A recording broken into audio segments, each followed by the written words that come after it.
নবী আলাইহিস সালাতু ওয়াস সালাম বলেন, ইন্নামাল আমালু বিন্নিয়াত, সমস্ত আমল, মুসলমান বান্দারা যে সমস্ত আমল করবে, ভালো মন্দ যা আমল করবে, সমস্ত আমলের প্রতিদান পাবে কি পাবে না, এটা প্রধানতম শর্ত হলো তার নিয়ত করা। বলেন সুবহানাল্লাহ।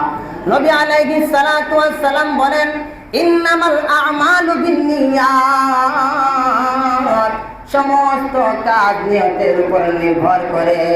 ওয়া ইন্নামা লিকুল্লি ইমরিইন মা নাওয়া, আর বান্দাদের জন্য তাই রয়েছে যা সে নিয়ত করে।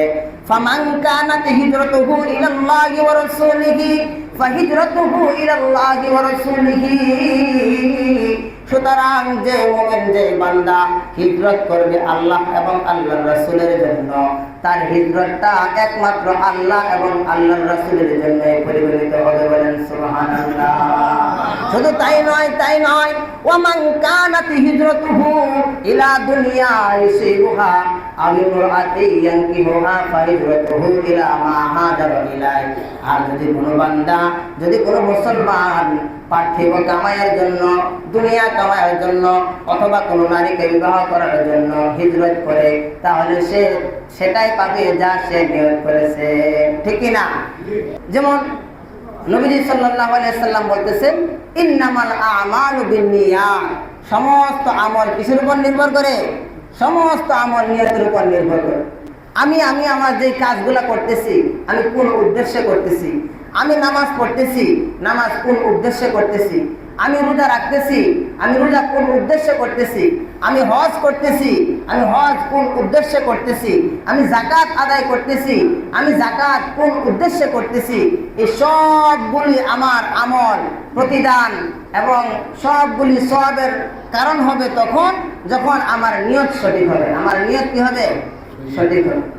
কিয়ামতের ময়দানে সর্বপ্রথম যাদেরকে জাহান্নামে দেওয়া হবে, সর্বপ্রথম একজনকে জাহান্নামে দেওয়া হবে, সে হলো সেই শহীদ যে আল্লাহকে খুশি করার জন্য শহীদ হয় নাই, বরং দুনিয়াতে সে শহীদ হয়েছে, মানুষ তাকে বীর বলবে। কি বলবে?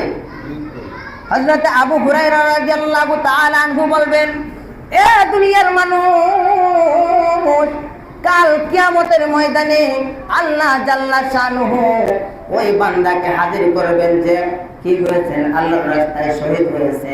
তাকে কিয়ামতের ময়দানে যখন তাকে হাজির করা হবে, বান্দাকে হাজির করার পর তাকে দেওয়া প্রত্যেকটা নাজ নিয়ামতের কথা আল্লাহ তাআলা বলতে লাগবেন। আল্লাহ তাআলা বলবেন, হে আমার বান্দা, আমি কি তোমাদেরকে দুইটা হাত দেই নাই? আমি আল্লাহ কি তোমাদেরকে চক্ষু দেই নাই? আমি আল্লাহ তাআলা কি তোমাদেরকে সুন্দর অবয়ব দেই নাই? আমি আল্লাহ তাআলা কি তোমাদেরকে সুন্দর মস্তিষ্ক দেই নাই? আমি আল্লাহ চাইলে তোমাকে অঙ্গহীন বানাইতে পারতাম, তোমাকে বিকলাঙ্গ বানাইতে পারতাম। আমি আল্লাহ চাইলে তোমাকে কুষ্ঠরোগী বানাইতে পারতাম। আমি আল্লাহ চাইলে তোমাকে অসুস্থ বানাইতে পারতাম, কিন্তু আমি আল্লাহ তাআলা তোমাকে অসুস্থ বানাই নাই।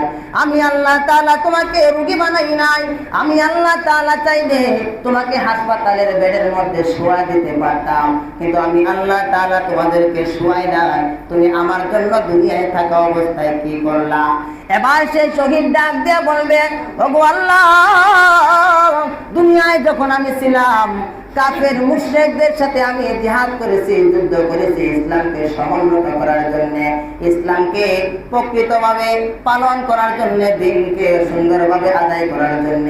আপনার নবীজি যখন আমাদেরকে আদেশ করেছিলেন, তখন আমরা আপনার নবীজির কথা অনুযায়ী আমরা জিহাদে চলে গেছিলাম।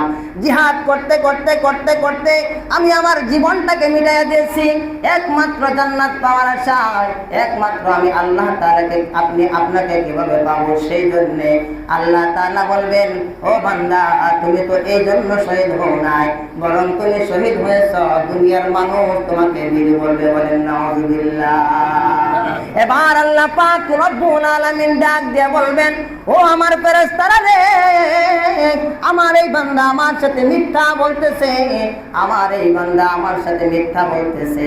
এই মিথ্যা কথা বলার কারণে তাকে কি করা হবে? ফেরেশতাদেরকে আদেশ করা হবে, তাকে উপর কইরা হেসরায়া হেসরায়া জাহান্নামের মধ্যে নিক্ষেপ করো। নাউযুবিল্লাহি মিন যালিক।